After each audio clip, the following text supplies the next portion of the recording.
Buenas noches. Buenas noches. ¿Sí me oyen? Ok, ya se oye mejor, gracias. Acompáñenme por favor a Génesis capítulo 24, versículo 4. Génesis 24, 4 dice, sino que irás a mi tierra, donde vive mi familia, y de allí le escogerás una esposa. El nombre del tema es Esposa para Isaac, y hoy vamos a estudiar la parte 1. Vamos a dividirla en dos partes para que no sea tan extenso nuestro estudio. Así que lo hago pensando en ustedes, porque yo feliz de la vida. Pero bueno, el objetivo para hoy es prácticamente ver la mitad del capítulo. Y en este capítulo Moisés registra con mucho detalle la forma en la que Isaac y Rebeca se casan, cómo es que llegaron a casarse. Y es importante notar que este detalle tiene un propósito definido, ¿verdad? No se nos dio información sobre cómo se conocieron Abraham y Sara, ¿verdad? Pero sí se nos dice con mucho detalle cómo es que Isaac y Rebeca quedaron unidos en matrimonio, cuál fue el proceso, y es muy interesante. Así que vamos a leer en el versículo 1, donde Moisés, después de registrar la muerte de Sara, que es lo que estudiamos la clase pasada, lo primero que nos dice es que Abraham estaba ya entrado en años y el Señor lo había bendecido en todo. Pero no nos especifica la edad, nada más nos dice que ya está entrado en años. Ahora, quisiera que hiciéramos el ejercicio de determinar la edad de Abraham y la edad de Isaac en este punto, solo para tener más o menos noción del tiempo, de cuánto tiempo pasó desde que murió Sara hasta que sucede esto que va a relatar este capítulo. Y no nos dice la edad de Moisés, pero si vamos a Génesis 25:20, que es el capítulo que sigue, Génesis 25:20 dice, Isaac tenía 40 años cuando se casó con Rebeca, que era hija de Betuel y hermana de Labán. Betuel y Labán eran arameos de Padán Aram.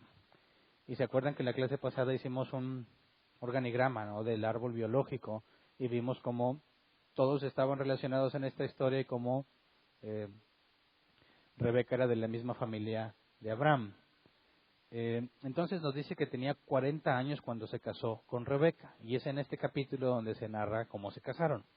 Ahora, recordemos también que la clase pasada, partiendo de la edad que tenía Sara al momento de morir, que eran 127 años, pudimos determinar la edad de Moisés, la edad de Abraham y la edad de Isaac. Ya me brinqué a Moisés. Abraham tenía 137 años porque sabíamos que era 10 años mayor que Sara, ¿verdad? Y sabiendo que Isaac nació cuando Abraham tenía 100, entonces Isaac tenía 37 años. 37 años cuando muere Sara. Nos dice que se casó a la edad de 40 años, entonces son 3 años después. Cuando Moisés dice que Abraham estaba entrado en años, se refiere a aproximadamente 139 años, 3 años después de la muerte de Sara. Tiene 139 años Abraham, tiene 40 años Isaac y no se ha casado. Y eso es algo extraño, ¿verdad? Porque en aquel entonces la edad casadera era muy antes, ¿verdad? Desde la adolescencia se podía casar. Entonces tiene 40 años, no está casado y Abraham decide que es tiempo de conseguirle una esposa. Vamos a Génesis 24, versículo 2 al 4. Dice: un día Abraham le dijo al criado más antiguo de su casa, que era quien le administraba todos sus bienes: pon tu mano debajo de mi muslo y júrame por el Señor, el Dios del cielo y de la tierra, que no tomarás de esta tierra de Canaán, donde yo habito, una mujer para mi hijo Isaac, sino que irás a mi tierra, donde vive mi familia, y de allí escogerás una esposa. Ahora, no nos revela el nombre de este criado, ¿verdad?, de este siervo, pero es muy probable que sea Eliezer de Damasco, quien Abraham pensaba que heredaría todo antes de que tuviera a Isaac, ¿verdad?, incluso antes de que tuviera a Ismael. Cuando le dice entonces que está hablando con el siervo más confiable que tiene y le pide este juramento, sabiendo que Eliezer era el principal sobre todos los bienes, bueno, es muy probable que lo sea, pero le pide que haga algo en específico. Dice: pon tu mano debajo de mi muslo, ¿verdad?, y júrame. La palabra muslo aquí es el hebreo yarek, que se traduce como muslo, lomo, costado o base. Y encontré en algunos comentarios bíblicos que puede referirse a la parte exterior del muslo donde se lleva la espada, en un costado. O puede hacer referencia al órgano reproductor masculino, al miembro viril. Entonces, algunos ven aquí algo muy extraño cuando dice, pon tu mano debajo de mi muslo, dicen, pues ¿de qué está hablando, verdad? ¿Y por qué haría semejante cosa? En nuestro contexto cultural eso no tiene nada de común, ¿verdad? Y resultaría totalmente absurdo, tanto si fueras el criado como el que lo solicita, ¿verdad? En nuestro contexto no tiene ningún sentido. Quisiera que viéramos dos ejemplos de cómo esta palabra se usa en con distinta traducción. Por ejemplo, Génesis 32:25, Reina Valera 60. Dice, cuando el varón vio que no podía con él, tocó en el sitio del encaje de su muslo y se descoyuntó el muslo de Jacob mientras él luchaba. Y aquí la misma palabra yarek. Ya está hablando específicamente de una coyuntura y la NBI traduce que con la cadera. Entonces podemos entender que se está refiriéndose a la parte externa del muslo. Pero si vamos a Éxodo 1:5, Reina Valera 60 también, dice, todas las personas que le nacieron a Jacob fueron 70 y José estaba en Egipto. Pero cuando se nos traduce, le nacieron, es el hebreo yarek. Así que aquí debería traducirse como viene de sus lomos o haciendo referencia al miembro viril. De manera que puso la mano bajo el muslo puede traducirse como una de las dos cosas. Pero debemos entender que aquí no está haciendo referencia a nada gay como algunos aseguran, ¿verdad? Así como también aseguran estas mismas personas que David y Jonatán eran gays, ¿verdad? Y más personas en la Escritura. No está Abraham pidiéndole un comportamiento gay a su siervo, sino que en la cultura de aquel entonces, este tipo de actitudes simbólicas o procesos o figuras simbólicas que se hacían tenían que ver con compromisos muy solemnes, con un juramento que incluso seguía válido aunque la persona a la cual se le hace el juramento muriera. Por ejemplo, Génesis 47, 29 y 30. Dice, cuando Israel estaba a punto de morir, mandó llamar a su hijo José y le dijo, si de veras me quieres, pon tu mano debajo de mi muslo y prométeme amor y lealtad. Por favor, no me entierres en Egipto. Cuando vaya a descansar junto a mis antepasados, sácame de Egipto y entiérrame en el sepulcro de ellos. Haré lo que me pides, contestó José. Y después tenemos en la escritura que efectivamente cuando salen de Egipto, llevan los restos de Jacob. De manera que este juramento con el símbolo de poner la mano debajo del muslo era algo que continuaba a pesar de que la persona que recibió el juramento, en este caso Israel, muriera. Era algo extremadamente solemne.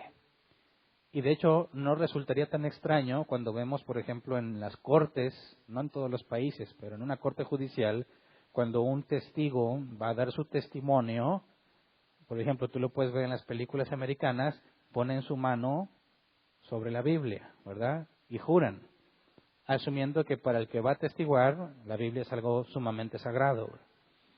Entonces, el hecho de poner las manos sobre algo y jurar es algo que en nuestra cultura todavía permanece, aunque no propiamente como sucedía en aquel entonces, ¿verdad? Pero es para que nos demos una idea de que este acto no tiene nada que ver con homosexualidad, sino con el contexto histórico, cómo se hacían en aquel entonces las cosas y sobre todo ese tipo de juramentos solemnes.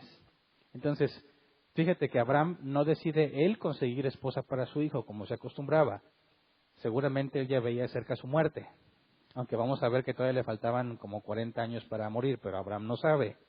Entonces, él se asegura de que si llega a morir, su criado, el más confiable de todos, se encarga de conseguir esposa. Pero ¿por qué no dejan que él la consiga? ¿Por qué no dejan que Isaac busque a su esposa? ¿Cuál es el impedimento? Un poquito más adelante vamos a responder eso, pero también tendríamos que hacernos la pregunta de por qué no quiere que sea de esa tierra, ¿verdad?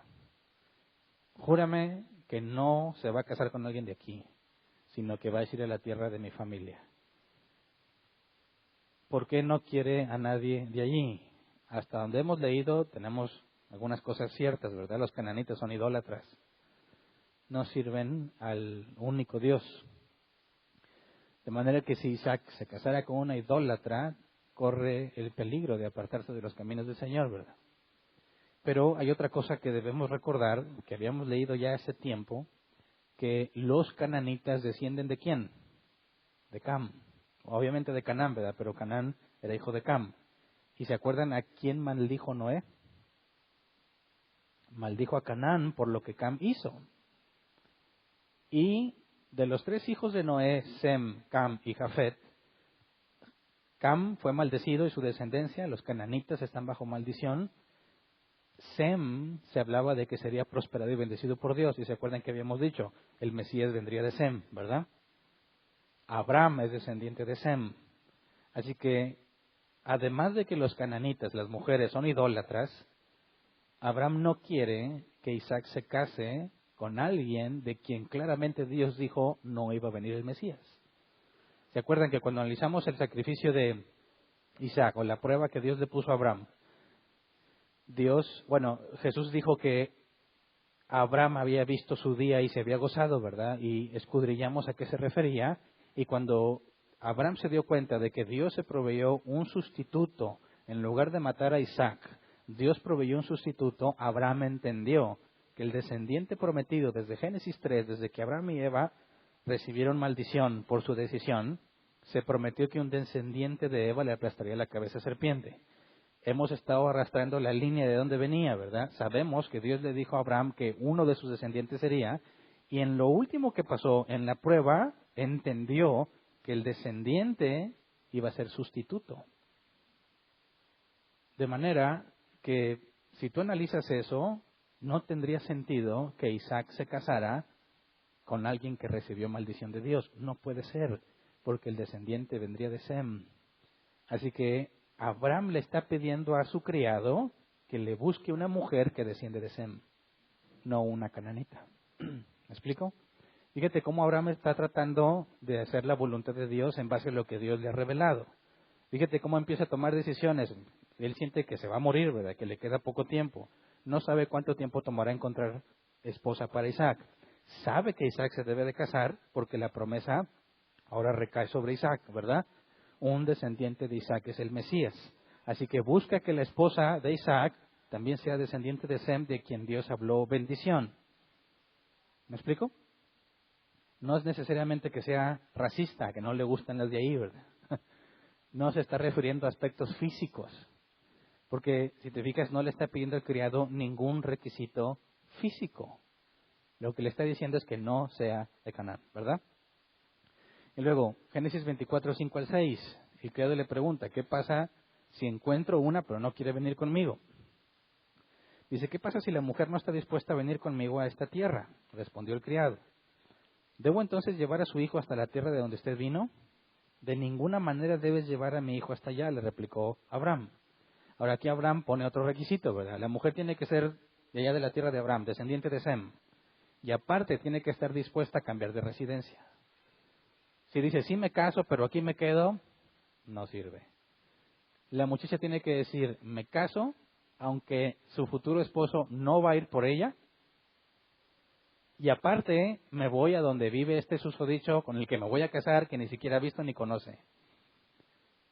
Si la mujer no quiere cambiar de residencia, Abraham le dice, de ninguna manera vas a llevar a Isaac allá. ¿Me explico? Isaac no puede salir de esa tierra. ¿Por qué? Sigamos leyendo, versículos 7 al 8. El Señor, el Dios del cielo, que me sacó de la casa de mi padre y de la tierra de mis familiares, y que bajo juramento me prometió dar esta tierra a mis descendientes, enviará a su ángel delante de ti para que puedas traer de allá una mujer para mi hijo. Si la mujer no está dispuesta a venir contigo, quedarás libre de este juramento, pero en ningún caso llevarás a mi hijo hasta allá. Bueno, si Dios les prometió que heredarían esa tierra, y se acuerdan que Dios le dio la instrucción a Abraham que deambulara por esa tierra, por consecuencia no puede salir de esa tierra. Isaac tampoco. Por esa razón Isaac no puede escoger su esposa, porque necesariamente no debe ser de allí. Y tanto Abraham como Isaac tienen que permanecer allí, así que otro tiene que ir a buscarlo. Isaac no puede ir, no puede dejar esa tierra porque Dios le pidió, les ordenó que se quedaran en la tierra que iban a heredar. Así que ahí vemos cómo Abraham va encaminando las cosas, confiando en Dios, porque le dice que Dios enviará a su ángel delante de ti, ¿verdad?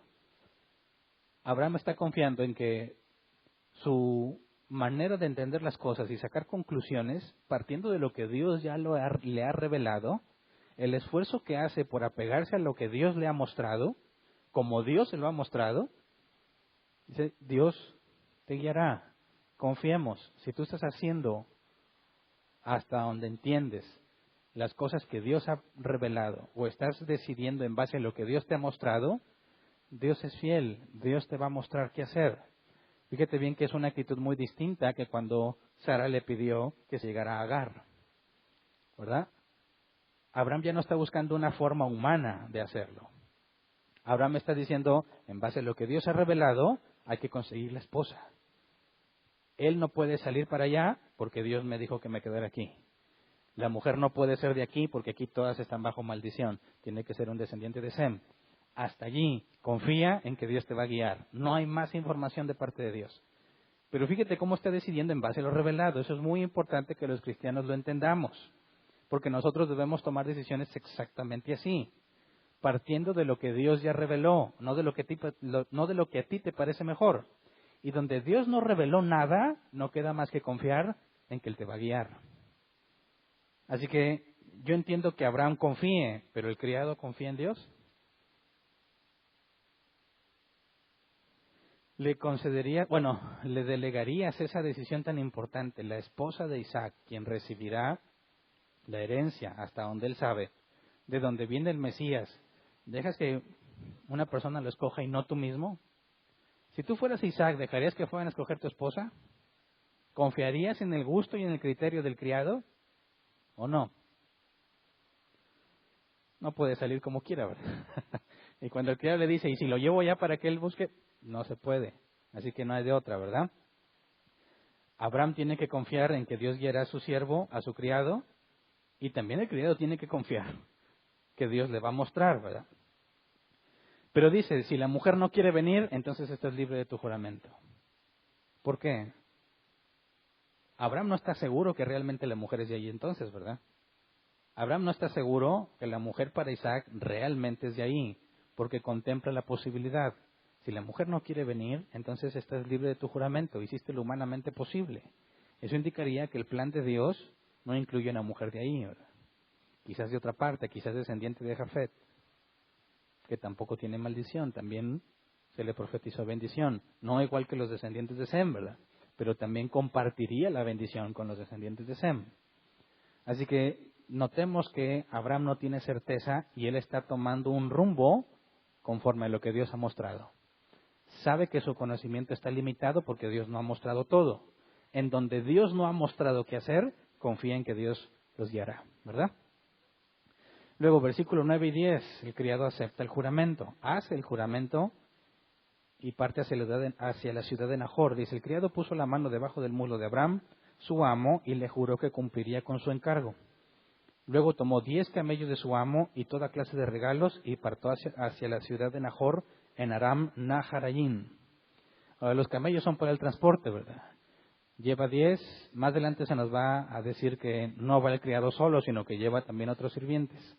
Así que es transporte para ellos de ida, pero tienen que considerar que si encuentran esposa, pues también necesitan en qué traerla. Ahora, no necesariamente vendría ella sola, porque se acostumbraba a que las mujeres tuvieran doncellas, mujeres pudientes, ¿verdad? Así que tienen que contemplar la posibilidad de cuántas personas más equipaje tendría que traer de regreso. ¿Qué tanto equipaje necesita una mujer? Bueno, en este tiempo muchísimo y en aquel tiempo yo creo que también. Entonces se lleva 10 camellos y los regalos, recordemos que se tenía que dar una dote para el papá o el hermano que estuviera a cargo de la muchacha, ¿verdad? Así que lleva el transporte necesario de ida y de vuelta y lleva lo necesario para dar una dote por la muchacha.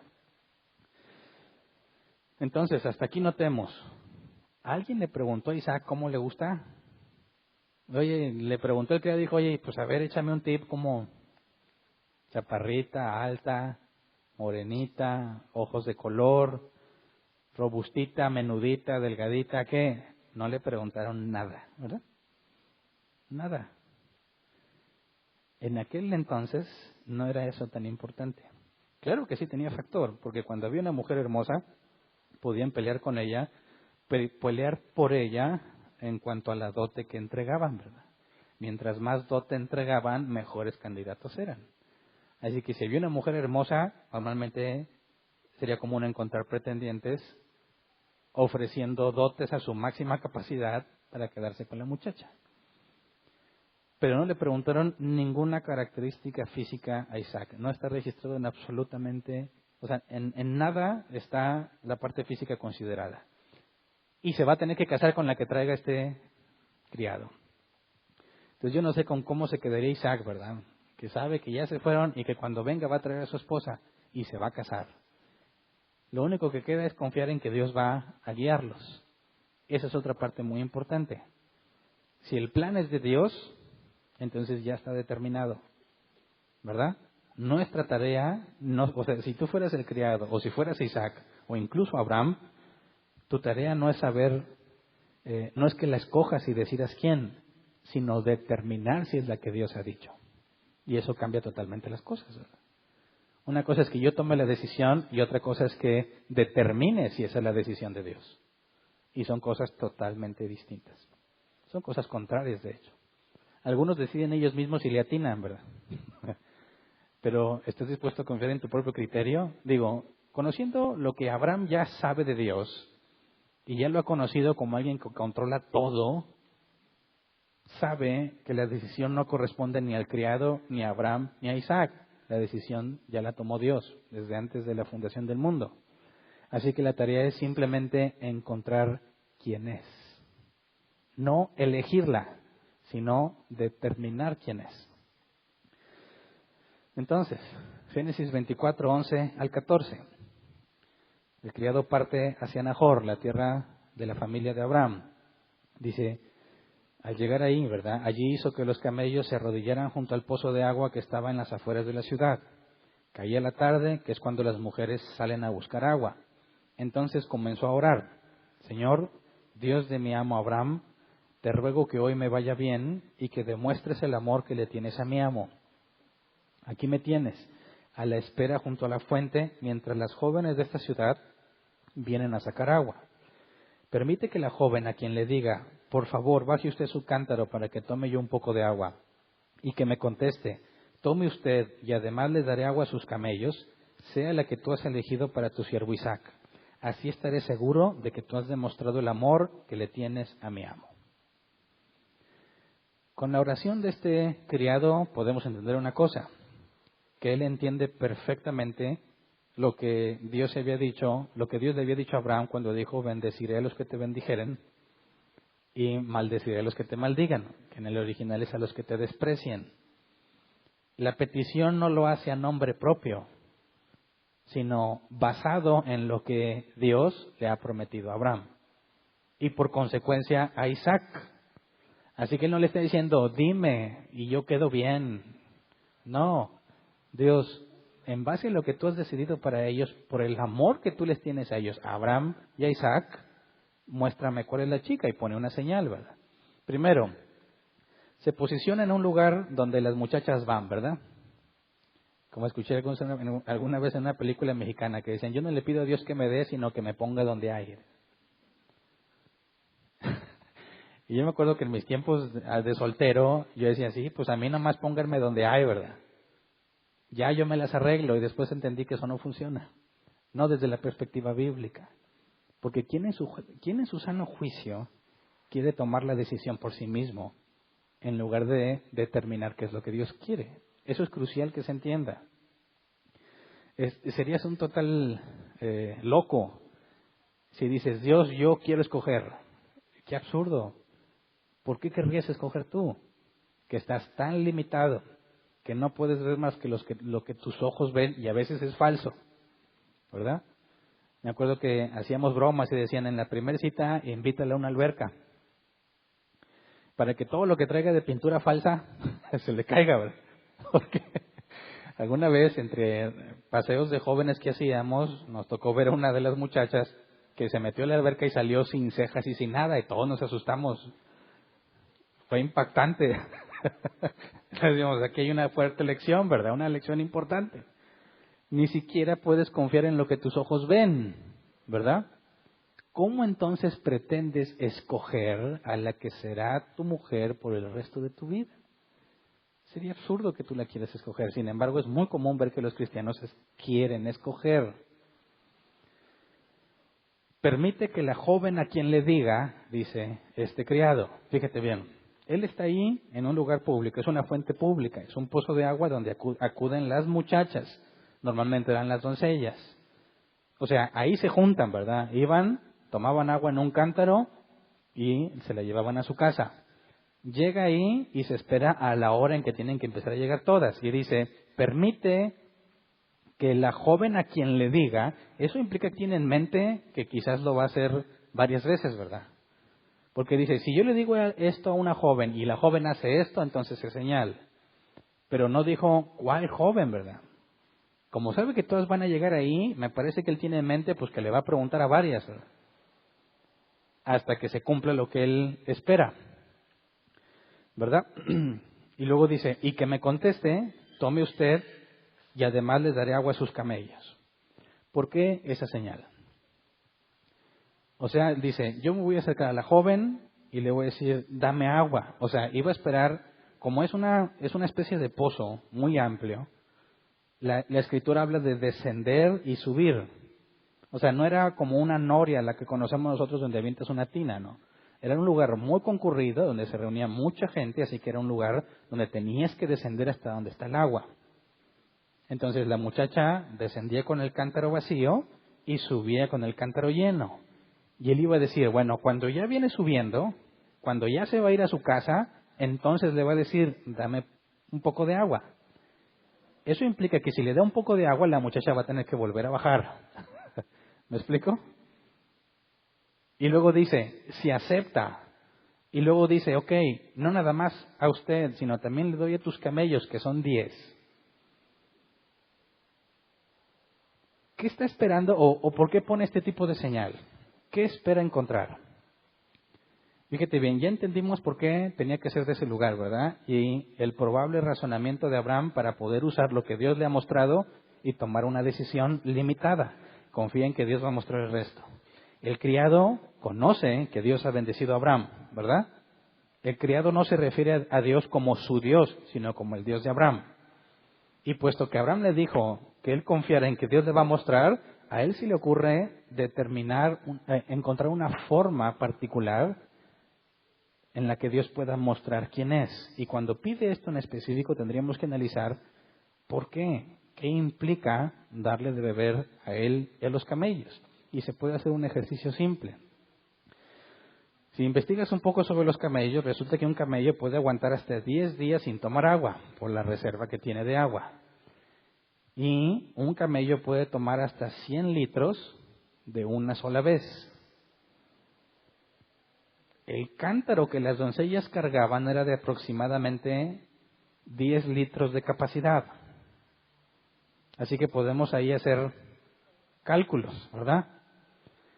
Si tienes un cántaro al que le caben 10 litros y necesitas darle 1000 litros a 10 camellos, porque son de a 100 litros por camello, ¿cuántas veces tienes que bajar a llenar el cántaro? 100 veces. ¿Cuánto te tardarías en cántaro? Porque nomás llevas un cántaro, ¿verdad? Si eres la muchacha, llevas un cántaro nada más. ¿Cuánto tiempo le calculas que se tarda en bajar, llenarlo y subir? Vámonos así optimistas. 2 minutos.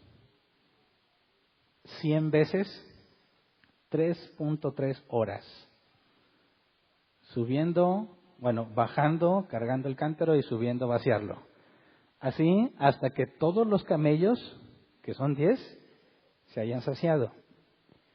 ¿Quién de las muchachas que acuden a ese lugar va a estar dispuesta a invertir 3.3 horas aproximadamente de duro trabajo y esfuerzo por darle de beber a un desconocido y a sus camellos? ¿Qué tipo de mujer haría eso? Primero, una mujer que tiene muy buena salud, ¿verdad? Para aguantar esa carga y hacerla voluntariamente, gratuitamente, tiene muy buena salud, está fuerte, maciza, ¿verdad? Segundo, si está sana, fuerte y saludable, eso no, digamos que de ahí no se deriva que va a estar dispuesta a hacerlo, ¿verdad? si va a invertir todo ese tiempo y ese esfuerzo gratuitamente es porque realmente le interesa ayudar al prójimo. Habla de valores, habla de moral. Ahora está en un lugar público, donde la gente va a ver lo que está haciendo. No tiene vergüenza de hacer lo correcto. O que le llamen, ¿estás tonta? ¿O qué te pasa? ¿Por qué haces todo eso? ¿Te va a pagar? No le interesa lo que la gente piense por hacer lo que ella considera válido. ¿Se acuerdan cuando estudiamos que Abraham se sentaba a la entrada de su tienda para esperar a que pasara el extraño, el extranjero, e invitarlo a comer? Esa hospitalidad era distintiva, sobre todo en los hombres de Dios. Que una mujer haga eso mismo, que haga todo ese trabajo gratuitamente por un extraño y sus camellos, necesariamente debería conocer a Dios.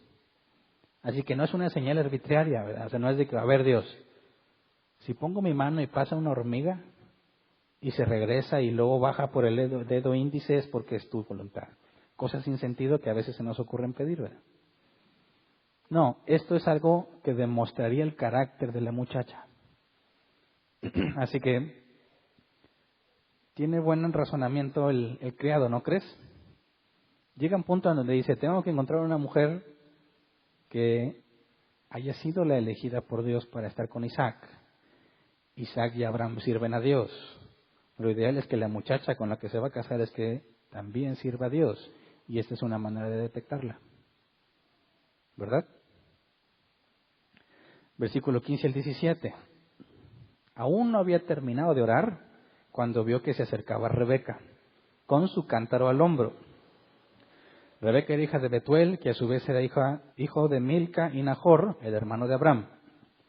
La joven era muy hermosa y además virgen, pues no había tenido relaciones sexuales con ningún hombre. Bajó hacia la fuente y llenó su cántaro. Ya se preparaba para subir cuando el criado corrió a su encuentro y le dijo, ¿podría usted darme un poco de agua de su cántaro? O sea, no había acabado de orar y aparece Rebeca, ¿verdad? Ponte en los zapatos del criado. Estás orando y llega la muchacha, ¿y qué es lo que notó de la muchacha? No podía saber de quién era hija todavía, ¿verdad? Cuando dice Rebeca era hija de Betuel, eso es información que Moisés está dándonos al lector para entender quién es esta muchacha, ¿verdad? Eso no lo sabía el criado. Lo que sí supo el criado es que era muy hermosa y además virgen. ¿Cómo supo eso? Lo hermosa, pues visualmente. ¿Y que era virgen? Bueno, porque recordemos que la vestimenta en aquel entonces hacía distinción entre mujeres solteras, mujeres casadas y prostitutas. De manera que un simple vistazo a una mujer podría saber cuál era su estatus civil, ¿verdad? Entonces, imagínate, el criado ve que se acerca una muchacha, es la primera, tiene todas las ganas de empezar a preguntar, ¿verdad? Además está muy hermosa y está soltera.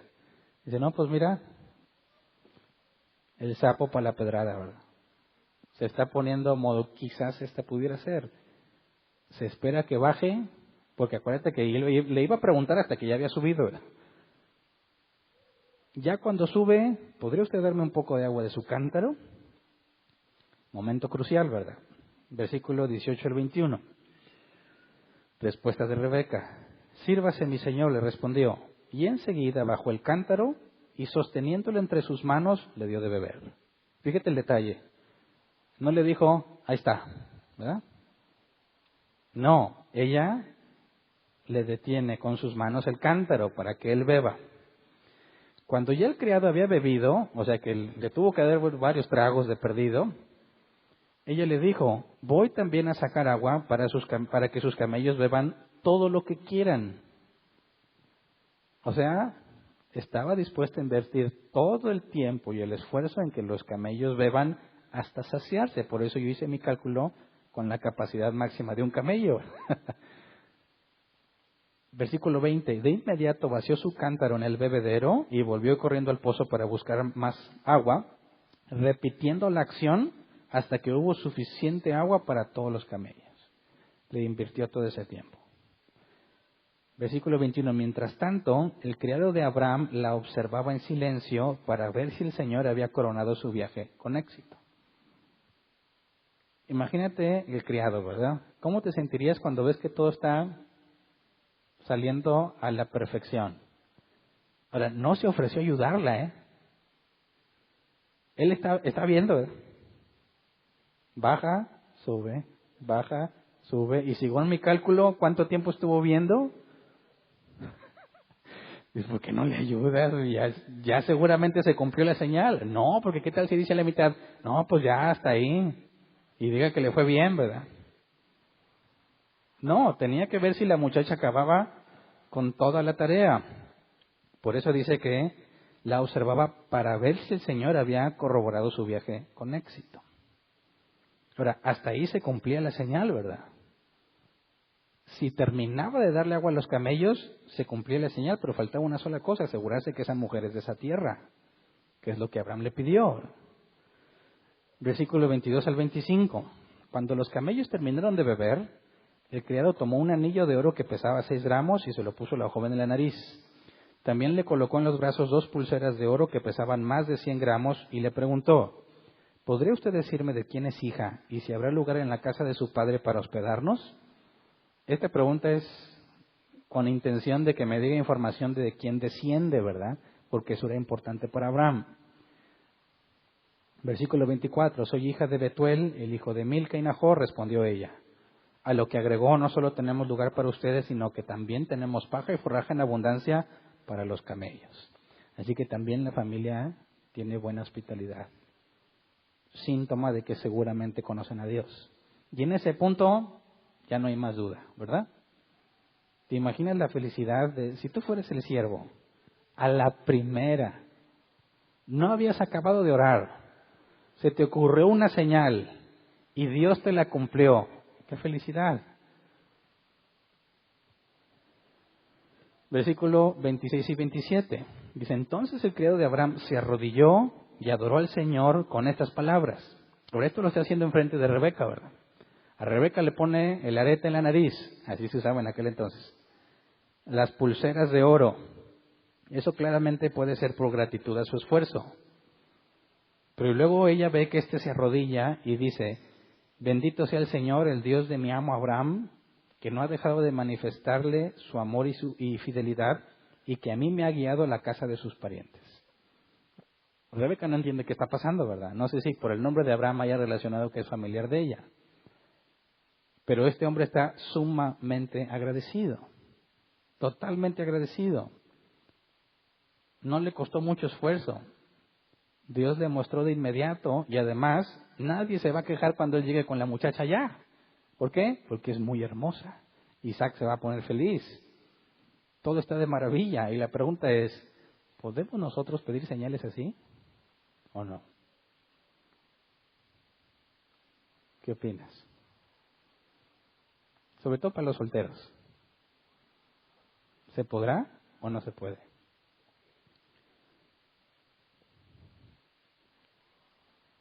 ¿Alguna vez pediste una señal a Dios de alguna forma y que se cumpliera o que no se cumpliera? Donde yo me congregaba era muy común eso de pedir señales. Y te decían, tiene que ser una señal que sea imposible, que solo Dios lo puede hacer. Y cuando te dije eso de la hormiga es porque a mí se me ocurrió alguna vez. Había hormigas y dije, yo voy a pedir una señal a Dios aquí. Voy a poner mi mano. Si la hormiga sube por este dedo, se pasa se regresa y se baja por ese, es Dios. Hombre, mugre hormiga me picó y no hizo nada de lo que yo estaba esperando, ¿verdad? Y muchas otras cosas yo trataba de, bueno, si pasa esto, y a veces se pasaba, qué bueno, entonces significa que es Dios, y no era Dios, no funcionaba. Dice, pero entonces, ¿cómo le hizo este criado? No nada más el criado, ¿cómo le hizo Gedeón? ¿Cómo le hacen todos los demás personajes de la Biblia que pedían una señal? Y si yo me atrevo a pedir una señal, no me funciona. ¿A qué se debe? Por eso quise hacer énfasis en la manera en que se está tomando la decisión. Y dejo en claro que Abraham no pretende elegirla, ni el criado, ni Isaac, sino que partiendo de lo revelado, tomaron decisiones. Y luego el criado, a quien le corresponde la parte final, busca una manera en que Dios revele, pero se está asegurando que él no decida. ¿Me explico? Así que, ¿qué responderías? ¿Se puede pedir una señal de esta forma o no?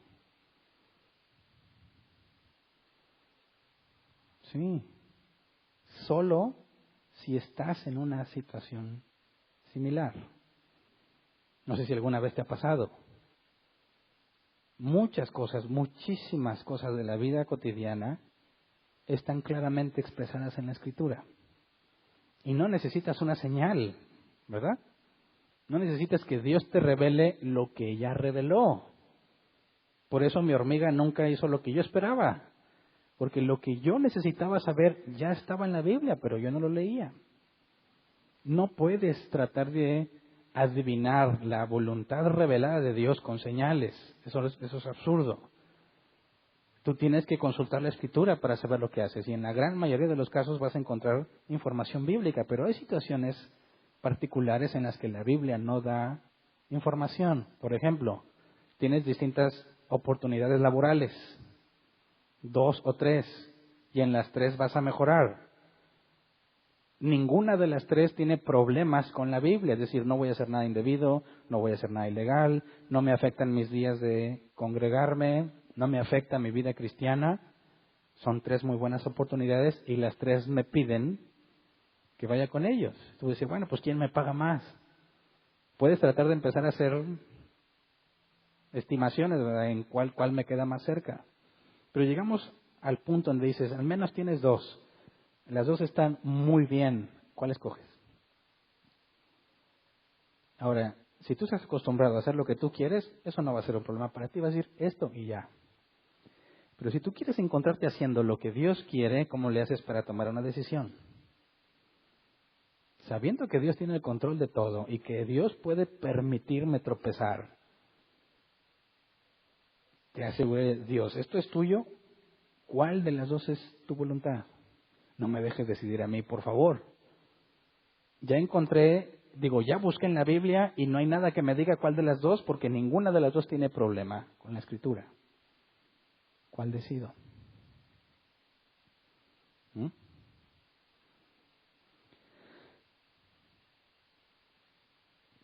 Pongamos el caso de los solteros. ¿Cómo sabes con quién te debes de casar? Hay quienes no se enfrentan a ese problema porque todavía no tienen nadie que los pelee. Pues, el día que llegue la decisión, no porque tengas varias propuestas, sino porque conoces a una muchacha o un muchacho en particular, ¿cómo sabes si es él o ella con quien debes casarte? ¿Lo decides tú y ya?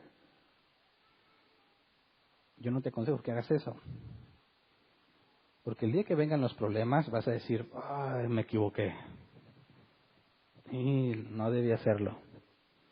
Porque vas a analizar lo que ha sucedido y te vas a decir, yo lo escogí. Fue mi error. Pero ¿qué tal si cuando llegan los problemas dices, para empezar yo no escogí. Fue Dios quien lo mostró. Así que mi enfoque nunca va a ser el que cometí un error. Mi enfoque sería, dado que Dios me dijo que esto debía ser, y Dios no se arrepiente, esto tiene solución. Y su voluntad no cambia. Tengo que encontrar la manera de corregir este problema. No tengo por qué dudar de lo que yo decidí porque yo no decidí. Fue algo que Dios dejó en claro. ¿Me explico? Fíjate que algo muy similar nos dice la Escritura cuando se escogen obispos o ancianos o diáconos. Dice que el que anhela obispado a buena obra desea, ¿verdad? Pero los requisitos que ponen no se determinan en base a la opinión del candidato, sino a la evidencia y a la opinión de la congregación. Así que se busca confirmación de Dios. No se trata de que alguien diga, tú vas a ser anciano. No, no puedes hacer eso. No tienes la sabiduría para hacerlo. Tú vas a buscar la evidencia bíblica, lo que solo Dios puede hacer. Así que tú no lo escoges, tú determinas si Él fue elegido por Dios. ¿Me explico? Eso es totalmente distinto a decir, bueno, pues yo voy a escoger al nuevo anciano.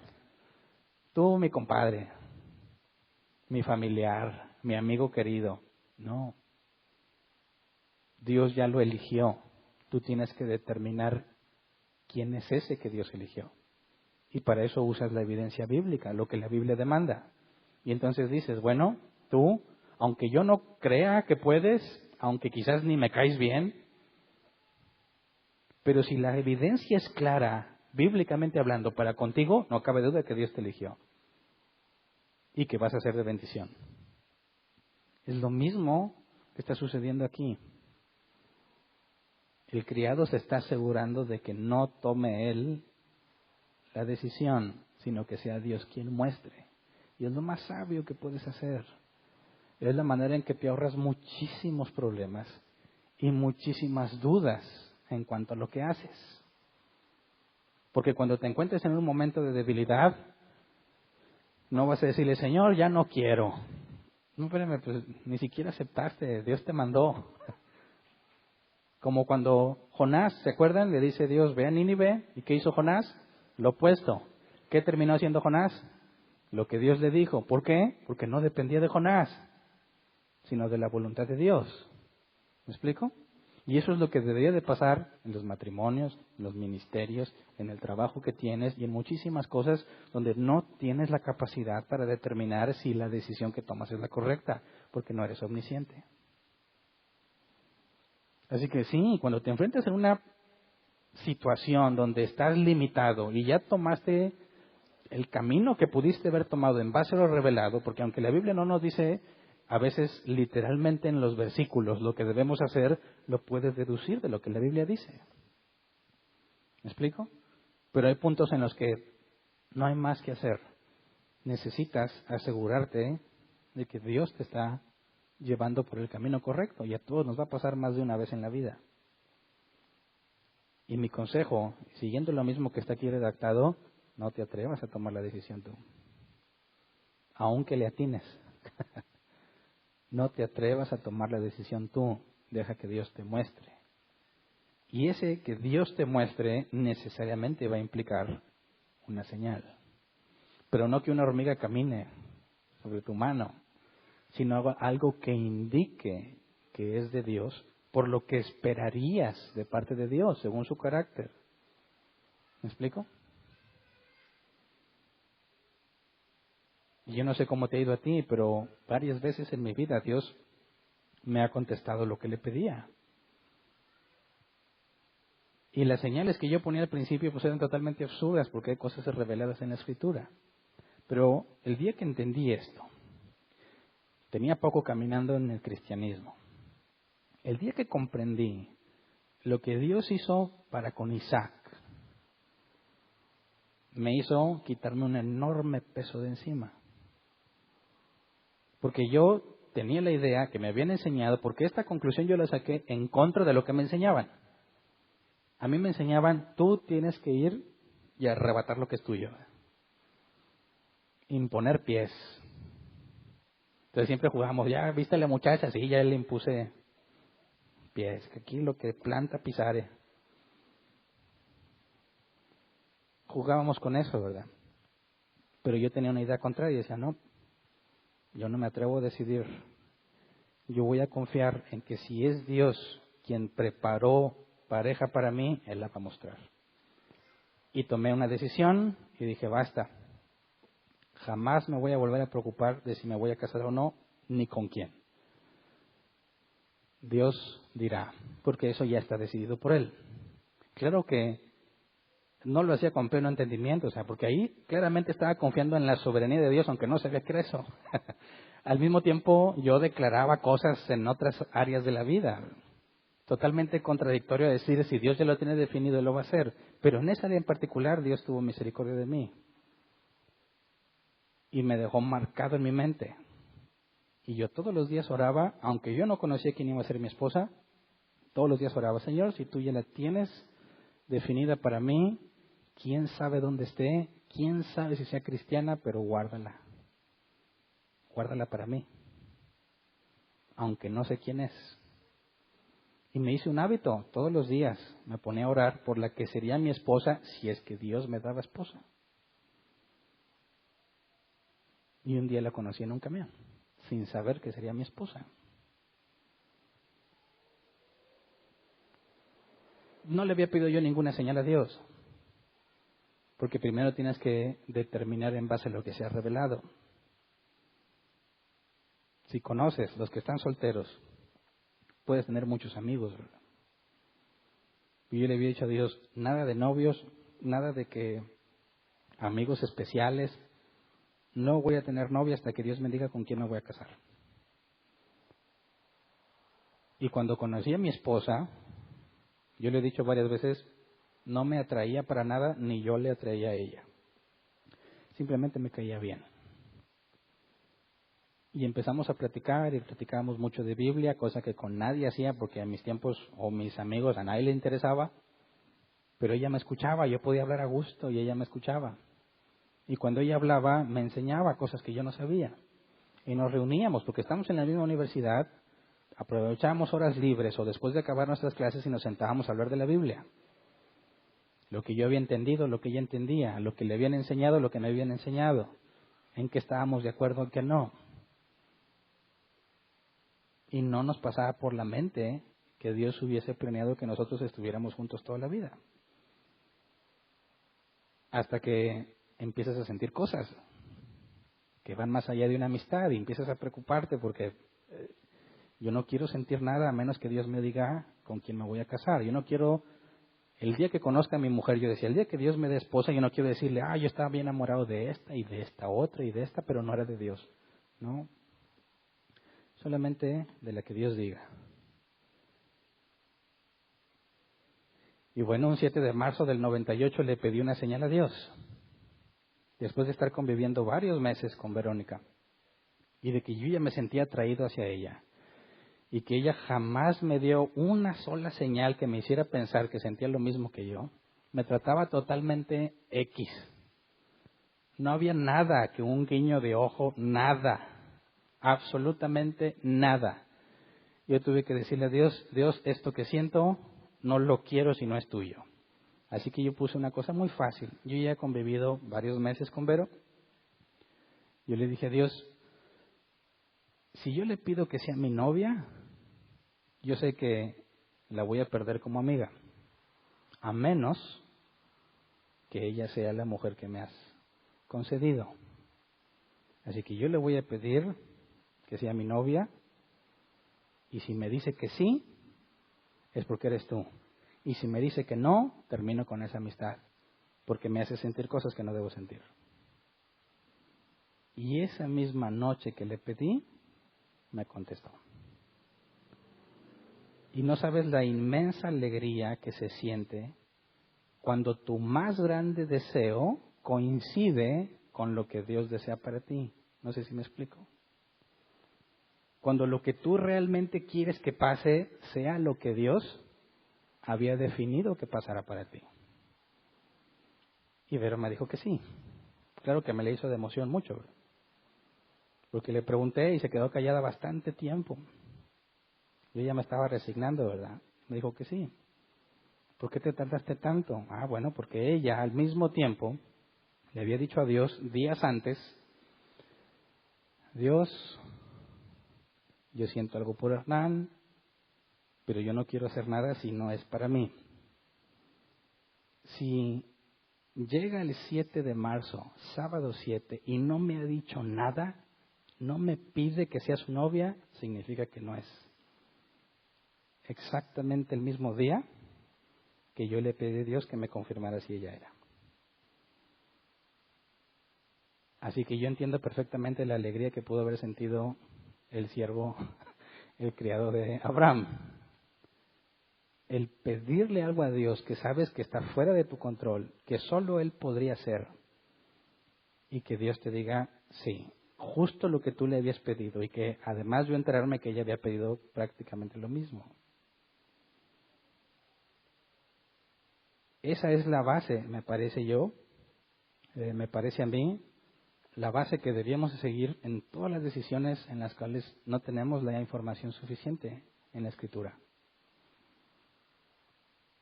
Sobre todo en las cosas de Dios, tu familia, tu ministerio. No estés haciendo lo que tú crees, haz lo que Dios demostró que debes hacer. Lo mismo pasó cuando empezamos con Árbol Plantado.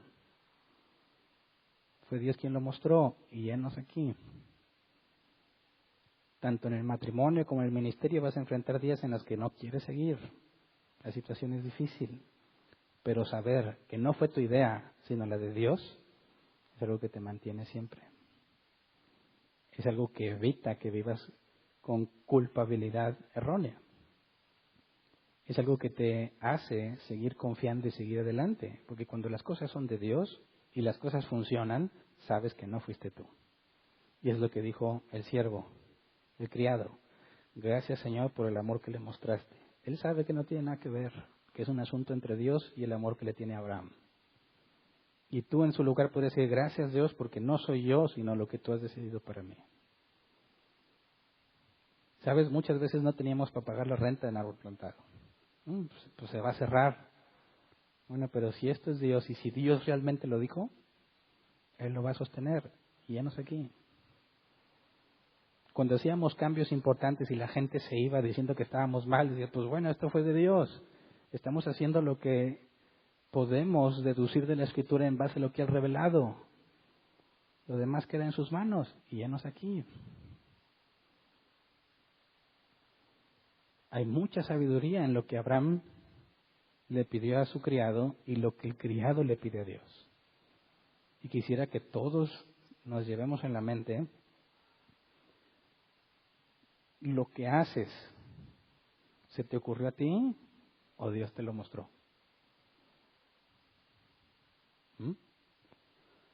A los que Dios ya los convirtió ya casados, la respuesta es muy sencilla. Claro que fue voluntad de Dios, ni te preguntó, ni te dio oportunidad de estar consciente. Simplemente eso es lo que Dios permitió contigo. Asunto arreglado. Los que Dios convierte solteros se van a enfrentar a ese problema. ¿Verdad? Con el ministerio, tú tendrías que decir, ¿estoy haciendo lo que Dios me llamó a hacer o me estoy entreteniendo en la iglesia? Hay mucha diferencia entre una y otra cosa, ¿verdad? Y la Biblia demanda que cada uno haga según lo que Dios le dio. Así que, si tú no sabes cuál es tu don, es válido que pases por distintas áreas de servicio hasta que lo encuentres. Pero si ni te interesa saber cuál es y nomás sirves por servir, estás siendo muy negligente. No te vayas a llevar una sorpresa cuando Dios te diga qué estás haciendo ahí. Cosas que en las que yo no te llamé a hacer. Por eso, cuando el criado se arrodilla, no le importa que esté en público, ante semejante milagro y gracia de Dios, muestra su agradecimiento, sabiéndose solo un instrumento de su voluntad. Y es lo que todo cristiano debe asegurarse que es, un instrumento en las manos de Dios. Tu ministerio, tu matrimonio, tu trabajo, todo, debes tener la certeza que no fue tu decisión, sino que fue Dios quien lo indicó. ¿Me explico? Y no se trata de que pongas señales milagrosas a ver qué pasa. Se trata que cuando llegas al límite, cuando ya hiciste todo lo que a lo que tu entendimiento te permite, bíblicamente hablando, pediste consejo y dices, ya, hasta aquí llegué, lo que sigue no resta más que confiar en que Dios lo revelará. Pero la Biblia dice que Él recompensa a los que le buscan, galardonador de los que le buscan.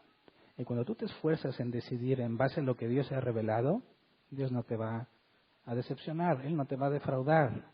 No te va a decir, no me importa nada que te hayas esforzado, no te va a decir, claro que no. Dice la Escritura que el que necesite sabiduría, al que le falte sabiduría, pídasela a Dios. Y tomar una decisión en base a su voluntad es lo más sabio que puedes hacer. Así que tienes garantizada la respuesta de Dios si haces lo que te corresponde. Si llegas al límite de lo que tu entendimiento te da, con tal de tomar la decisión correcta. Y Dios va a hacer el resto. Y créeme, la vida bajo esos términos es mucho más simple, es mucho más feliz y es mucho más fácil ver las misericordias que Dios tiene para ti. Así que hasta aquí llegamos la primera parte. Vamos a ponernos de pie y vamos a orar. Porque todavía nos falta ver toda la reacción de la familia de Rebeca. Pero hasta aquí Yo espero que si te pregunto que por qué haces lo que haces, en automático puedas decir, porque Dios me tiene aquí. Con la evidencia que te llevó a esa conclusión, ¿verdad? No que digas, no, pues estoy aquí es porque Dios quiso. No. Tú dijeras, esto y esto pasó. Así que no fue mi idea. Estoy haciendo lo que Dios me pidió. Y Él me va a sostener, porque Él me encomendó. Y si un día me rebelo, me va a hacer como a Jonás. Me va a traer de regreso. Porque no fue mi decisión, sino la de Él. ¿Me explico? Y si tú piensas en tu vida y no tienes nada de eso, replantéate lo que estás haciendo. Busca la certeza de que estás haciendo lo que Dios te ha mandado a hacer. Y si te das cuenta de que no, haz los cambios necesarios. Obviamente no estoy diciendo que dejes a tu esposa. Dices, no, pues yo nunca le pregunté a Dios. No, eso ya está hecho. Si ya estás casado, no hay nada que preguntarle a Dios si era su voluntad. Lo fue. Acuérdate que la voluntad decretiva es oculta, ¿verdad? Hasta que se presenta. Entonces, ya estás casado, eso ya fue revelado. No tienes por qué cuestionarte si te casaste bien o mal. Eso ya se reveló. Yo me refiero a lo que no ha sido revelado todavía. ¿Me explico? Así que pidámosle a Dios esa certeza en lo que hacemos, como ven. Vamos a orar, Señor. Concédenos, Padre, la gracia que le concediste a Abraham y a Isaac y al criado de Abraham, de ver, Señor, que tú estás en cada aspecto de nuestras vidas. Sabemos que lo estás en teoría, pero permítenos verlo en la práctica, en la experiencia. Concédenos el gozo, la alegría de encontrarnos haciendo lo que tú quieres que hagamos, Señor. Me parece que no hay mayor felicidad que encontrarse a uno mismo anhelando y haciendo la voluntad de Dios. Señor, concédenos vivir la alegría de que realmente anhelemos tu voluntad. A veces no sabemos tu voluntad y la anhelamos, Señor, pensamos que somos nosotros, pero cuando sea tu voluntad, confírmanos, Señor, como confirmaste el Creado, que eres tú quien lo está haciendo, para que podamos, como dice tu palabra, deleitarnos en tu ley, deleitarnos en tu voluntad. Que nuestro corazón, Señor, esté en armonía con tus deseos, que nos agrade lo que a ti te agrada, Señor, para que disfrutemos el camino que nos has puesto delante de nosotros. Que toda área de nuestra vida, Señor, las más importantes y fundamentales, podamos tener la certeza de que eres tú quien nos llamaste a hacerlas. Cuando estemos sirviéndote a ti, Señor, danos la certeza de que tú nos has llamado y que por consecuencia tú nos sostendrás cuando no tengamos fuerza para seguir. En nuestro matrimonio, en nuestro trabajo, negocio, lo que sea que hagamos, Señor. Concédenos primero examinar con diligencia tu palabra, buscando diligentemente tu voluntad revelada en la Escritura. Enséñanos a pedir consejo de los que sean maduros, Señor. Tu palabra también dice que en la multitud de consejos está la sabiduría. Puede haber personas que saben más que nosotros, tienen más experiencia. Concédenos ese tipo de personas que puedan guiarnos y aconsejarnos. Permítenos llegar al límite de nuestro entendimiento para que podamos decir después de eso que solo podemos confiar en ti. Lo único que resta es esperar en ti a que tú muestres tu voluntad. Sé que como cristianos nos vamos a enfrentar a esas situaciones más de una vez. Podemos ver que Abraham tenía confianza en que tú lo revelarías, Señor. Danos la misma confianza, la misma fe, sabiendo que después de nuestro esfuerzo limitado, tú vas a manifestar tu voluntad. Que ninguno de nosotros sea negligente, Señor, pidiendo señales fantasiosas, sin haber hecho el trabajo que corresponde primero, sin haber sido primero diligente en el estudio de tu palabra. Pero aquellos que ya lo han hecho, Señor, aquellos que están esperando en ti, enséñales a confiar en ti, que tú mostrarás el camino en el momento que tú consideres pertinente.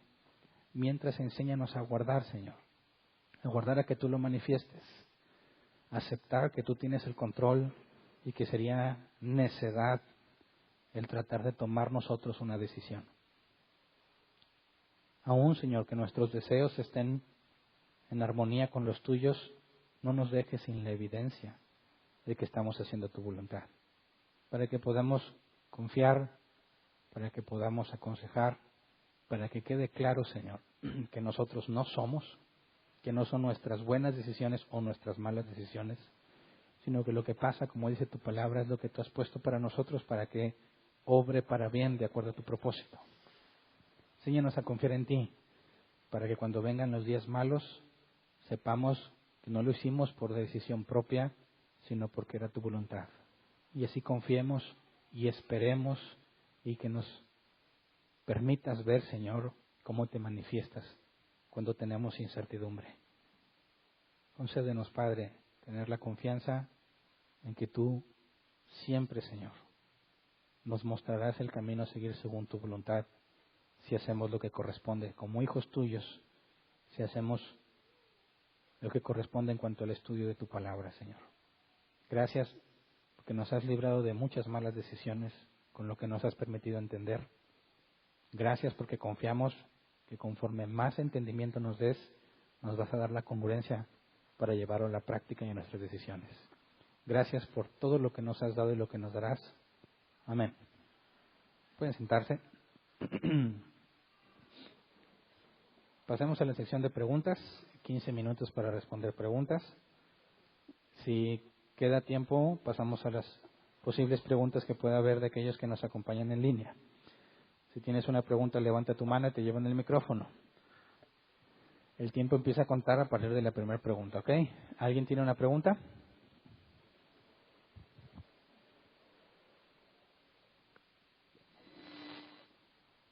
¿No? Aquí hay una pregunta.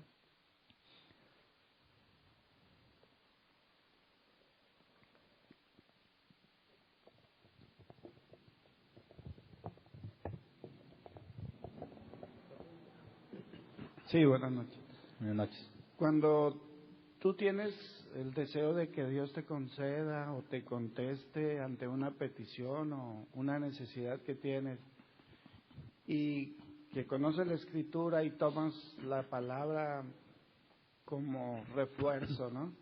Basándote en las promesas. Por ejemplo, el Salmo 37, verso 3 y 4, que dice: deleítate a sí mismo en el Señor y Él te concederá las peticiones de tu corazón. Confía en Él y Él hará. Es válido hacerlo y enseñarlo como tal para que la gente pueda tomar de la palabra, para que así pueda en un momento dado. Sabemos que hemos sido enseñados a agarrar versículos aislados y empezar a hacer eso, pero digo, ¿es válido confiar de esa manera en base a la palabra y poderlo transmitir como tal? Bueno, sí, en lo que el original dice, porque en español dice te concederá las peticiones de tu corazón, pero el original dice te pondrá los deseos en tu corazón. Y precisamente por eso cuando estaba orando dije: Señor, si alguien tiene sus deseos en armonía con los tuyos, aún así dale evidencia, porque aunque lo que yo estoy deseando no encuentro ningún impedimento bíblico, es decir, analizo la motivación de mi deseo, si no es nada contrario a la Escritura, si no es simplemente egoísmo o vanagloria, o va a resultar en perjuicio de alguien más, atendiendo lo que Pablo dice, que mi libertad no sea tropiezo para otros. Si tú te aseguras que tu deseo no tiene ningún conflicto con la Escritura, es muy probable que estás deseando algo que es conforme a la voluntad de Dios. Pero aún así, yo le pediría a Dios que me dé la certeza, la evidencia fuera de mí de que eso corresponde a Él. Y es precisamente lo que se busca hacer cuando Gedeón pide señal, cuando distintos personajes en la Escritura piden señales, que lo que ellos saben que deben hacer no basta, sino que están buscando que Dios, de manera externa a ellos, les confirme lo que deben de hacer. Porque cuando tienes esa confirmación de que lo que tú anhelas es lo que Dios quiere, entonces ya va a ser felicidad pura, ¿verdad? Pero fíjate que aún Abraham, tomando decisiones en cuanto a lo que sabe, consideró, bueno, si la mujer no quiere venir, o sea, si Dios realmente no está considerando que sea una mujer de allá, te libero de tu juramento. Es decir, aún existe la posibilidad de que te estés equivocando, y cuando tú le pides algo a Dios siempre tienes que ser honesto contigo mismo y saber que aunque todo parece indicar que es de Dios, tal vez no lo sea. Entonces, esa conciencia de decir, a lo mejor Dios no lo quiere, y tratar de regularte y no irte hasta las nubes, ¿verdad?, con tu emoción, esa autorregulación es necesaria y quizás es lo que hace que se ponga la situación más difícil. Pero no puedes hacer como muchos erróneamente dicen: yo confío en Dios, y caen en la negligencia. porque hay versículos que también dicen, estad quietos y yo haré. Ahí dice la gente, entonces no hago nada. Pero ahí la traducción es equivocada, ahí es estar firmes, no quietos. Entonces, tenemos que asegurarnos primero que estamos leyendo la palabra correctamente y descartar nuestras intenciones y deseos y luego pedir a Dios que nos confirme para que podamos tener conciencia limpia. ¿Me explico? Y sería lo que en una ocasión comentaste, que tendríamos que ver cuáles son nuestras motivaciones para que en base a eso lo que se responda, sea de Dios sí o no, pues sería lo más correcto. Sí, porque mira, hay muchos ejemplos que he visto con otros pastores que dicen, hay personas que son, por ejemplo, quieren predicar, son hábiles en predicar, sí dominan la escritura, pero quieren predicar para ser famosos, quieren predicar para que la gente los vea y los alabe. Dice, esa motivación no es correcta. Y si tú estás haciendo algo, aunque todo parece ser correcto la escritura, si tú en tu interior no lo estás haciendo de una forma válida, con el objetivo de servir a tus hermanos, entonces deberías descartarlo. Pero ahí se vuelve muy complejo porque el único que sabe eres tú. Todos podrían decirte, todo parece indicar que sí es de Dios, pero tú internamente puedes ser deshonesto contigo y tratar de pasar por alto que tu motivación realmente no es el servicio. Entonces, esa es la parte que hay que examinar con mucho detenimiento y mucha honestidad. Okay, gracias. ¿Alguien más? Yeah.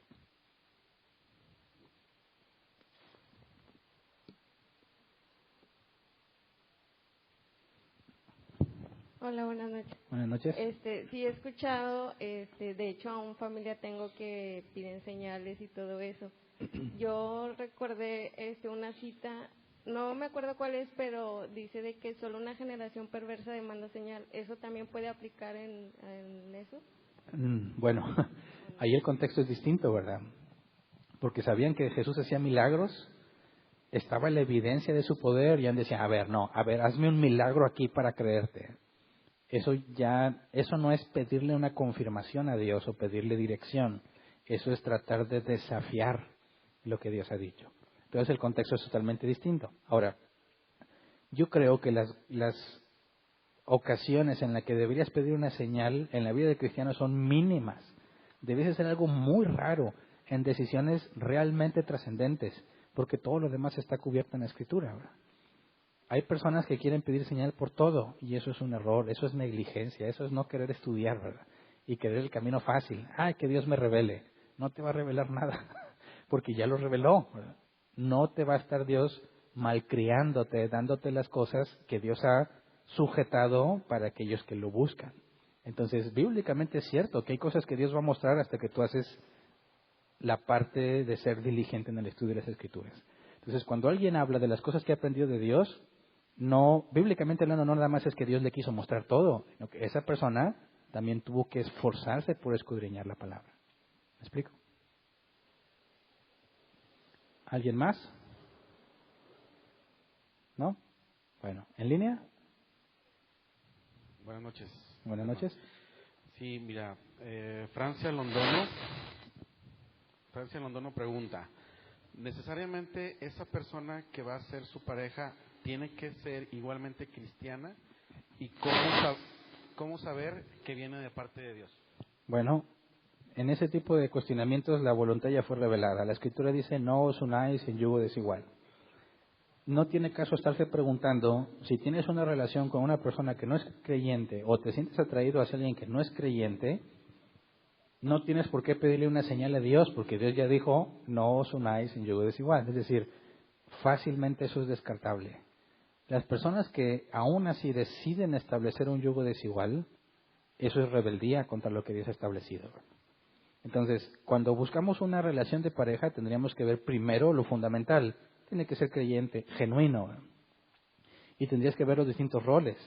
Si en el caso es una mujer y está buscando un hombre, y la Biblia dice que el hombre es quien gobierna su casa, y él es quien tiene que esforzarse por imitar a Cristo, y el hombre y el susodicho que te gusta, nomás es un bueno para nada, aunque se dice cristiano, no estudia, no busca a Dios, no tiene conocimiento, ¿cómo se te ocurre que él va a ser tu cabeza, verdad?